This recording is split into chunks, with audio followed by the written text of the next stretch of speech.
Legendary Mr. Swag Siberil, tune called Vigo.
Describes a woman singing to her sleeping baby, and in the verses she lists all the clans, all the tribes of Scots people that are going to be at the child's wedding when he or she grows up.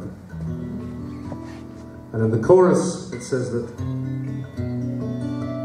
wine will be drunk and whiskey will flow and the pipes will be played and the sons of kings will be at your wedding.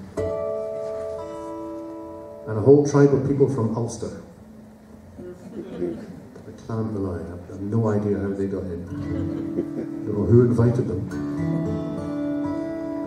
But this is unusual in the Scots Gaelic repertoire, as Matthew McInnes will tell you later. Almost all Scots Gaelic songs have the same storyline, which is, I met you once and now you're dead. That's all that happened.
Enjoy the rest of your evening. Thank you very much indeed.